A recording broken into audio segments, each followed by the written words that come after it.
Now then, if you've been paying attention for the last, I don't know how long, hundreds of videos that I've made, a lot of them have shown me modifying this bike, the Triumph. Now when I say modifying, I mean taking components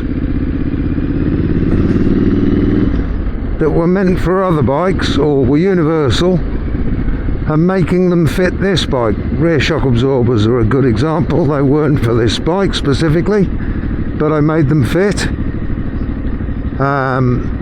Chain tensioner, that was another one.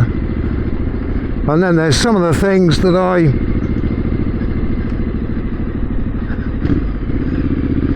made from scratch.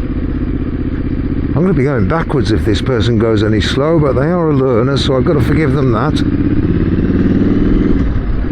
Anyway, yeah, there were other bits that I made completely from scratch, like the front number board and the box behind it, which contains all the cables. And anyway, I've covered all of this in previous films.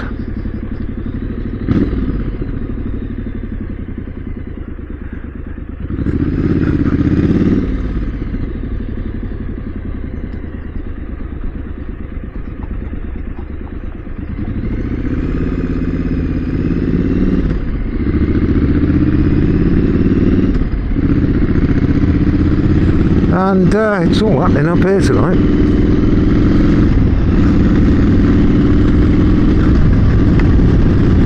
And I went and I stopped off in a little cafe the other day for a cup of tea, and there was only myself. There were a couple of guys on Harleys, and there was an absolutely brand new Honda Africa Twin in there.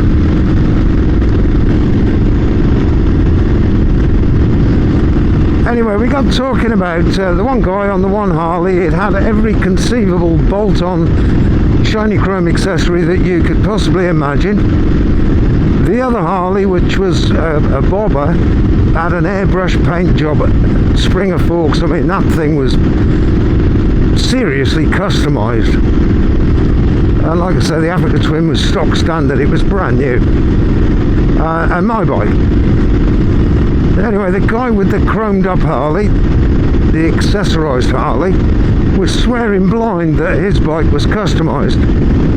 So we kind of all got into a discussion, and with the exception of him, everyone else, their opinion was, no, you get customised, modified, or accessorised, or standard. And his was accessorised. That got to me thinking, most of mine's modified, but there are some accessories on it made specifically for this bike.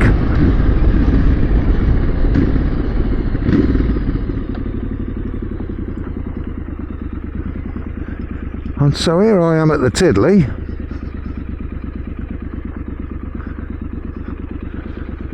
I'll stick it there, Neil. You get down there on front next to mine. Oh, will I? Where you notice where that billboard thing is. That. Cheers, mate.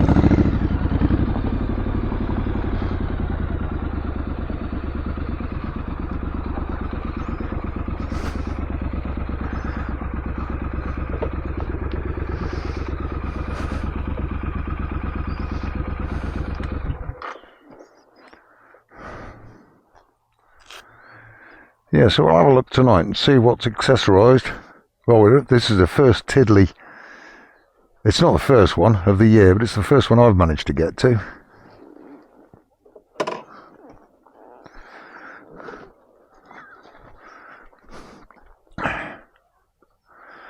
Like, that's a bit more accessorised.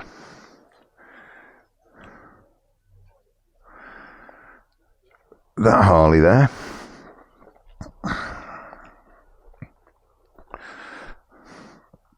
That looks a bit more customised, but also accessorised. I'm not particularly well up on Harleys, so not something I can't look at them and think, oh yeah, I know about that. I can a lot of Japanese bikes and Triumphs and Enfields and stuff like that. Anyway, we'll have a look. See if we can spot the difference.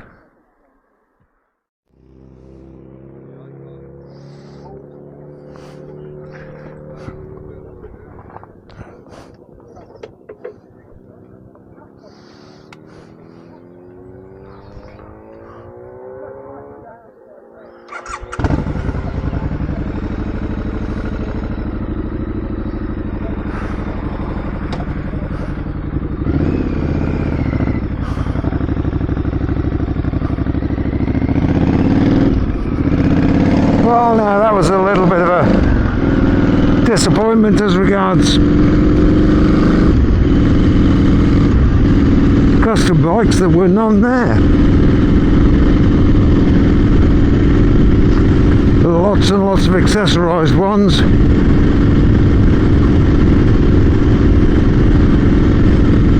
And one or two mildly modified ones. And a drop-dead gorgeous looking restored Honda CL450, early 70s one.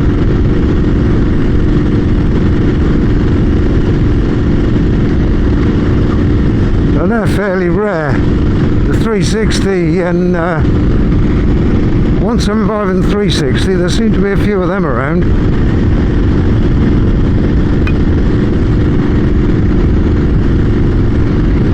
But 450s, not so many. I know where there's a 360 and I'm sorely tempted to buy it.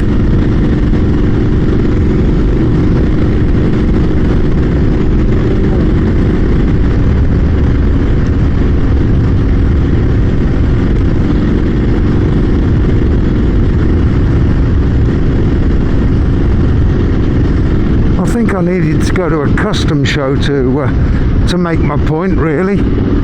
But anyway, the truth is, I guess it doesn't really matter.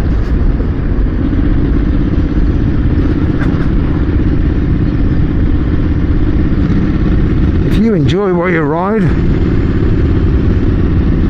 that's all that matters. But that's something that's changed over time as well.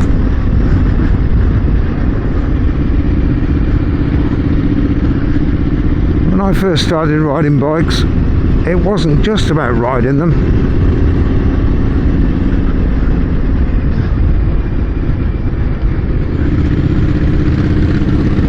It involved spannering as well. And I still get pleasure from that.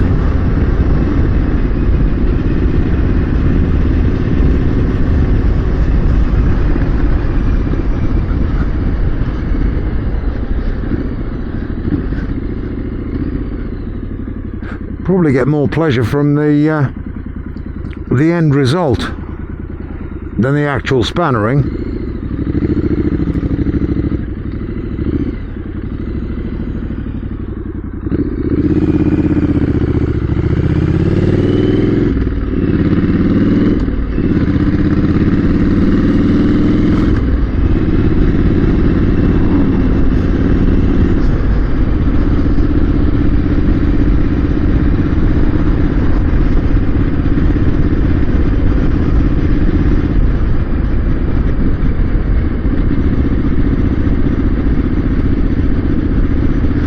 Going back to the old CL Honda Scramblers,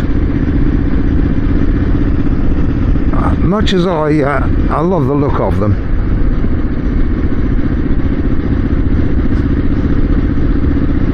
I think unless I ever manage to lay my hands on a complete one, I think it would end up being a resto mod. I think I'd probably clean it up, make it look better,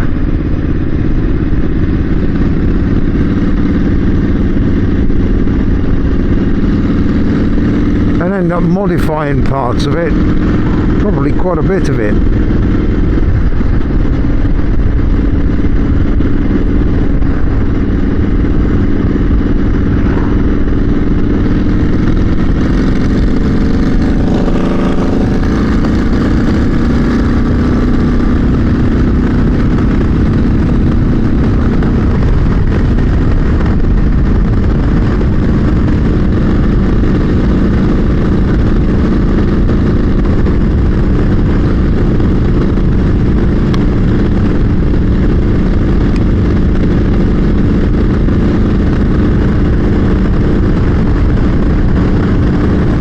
don't know, and I guess I won't know until it actually happens, if I find one. I know where there is one, but he wants too much money for it. It's complete and it's original, but it needs recommissioning. And what I mean by that is it needs stripping down to its complete bare bones. Refinishing, rebuilding, everything needs redoing on it. It's been stood for a long, long time.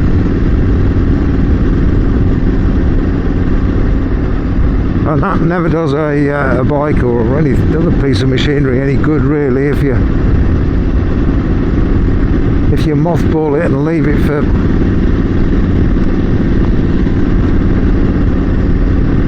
a long, long time, and then you want to use it again. I mean, rubber perishes and goes hard. Anything to do with the fuel system is even worse, because modern fuel proper eats into everything. It's corrosive stuff.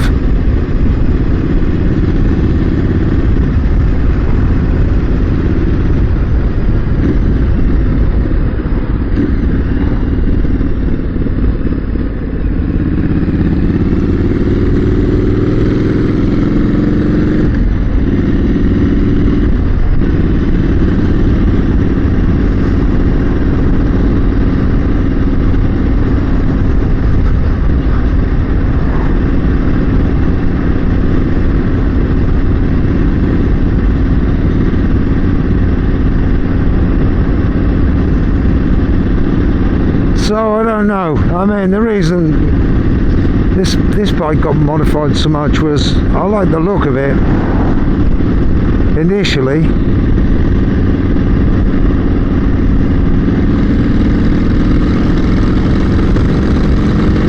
But I wasn't keen on the lackluster suspension.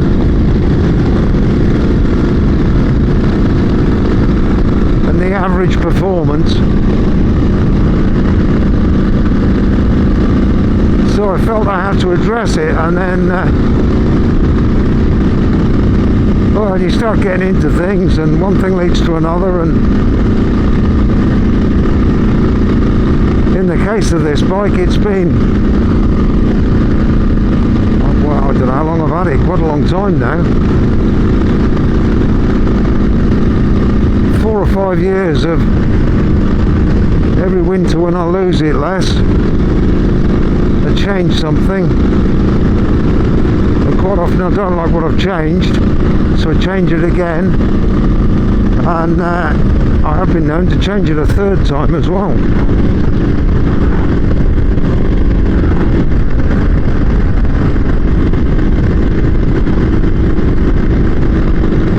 But I'm fairly settled with it now.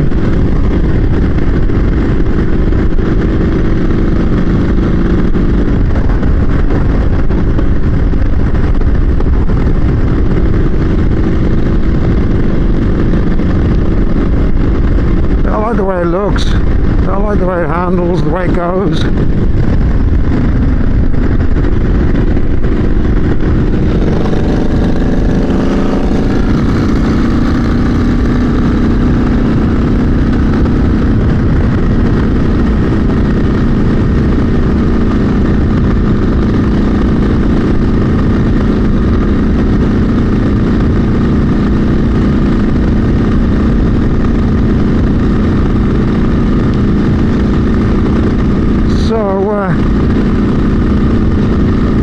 I don't think I'm going to be doing too much major to it. I'm sure there will be mild tinkering, because that's me.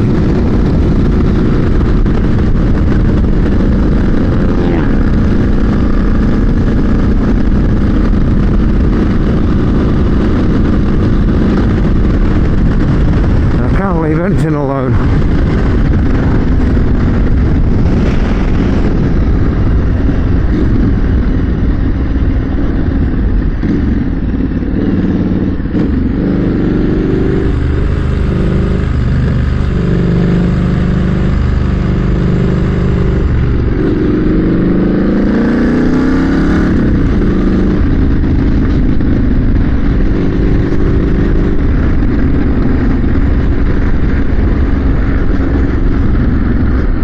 all these bloody cars come from? They're ruining my fun.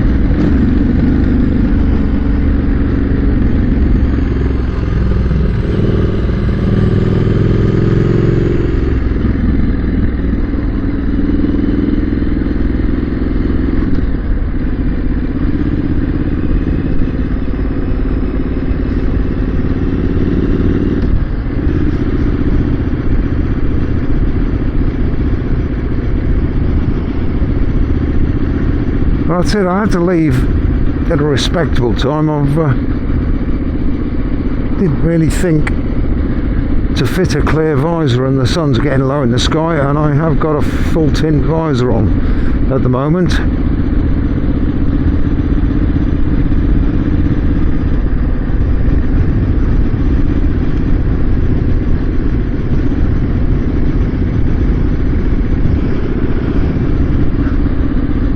So I didn't really want to get caught out in the dusk.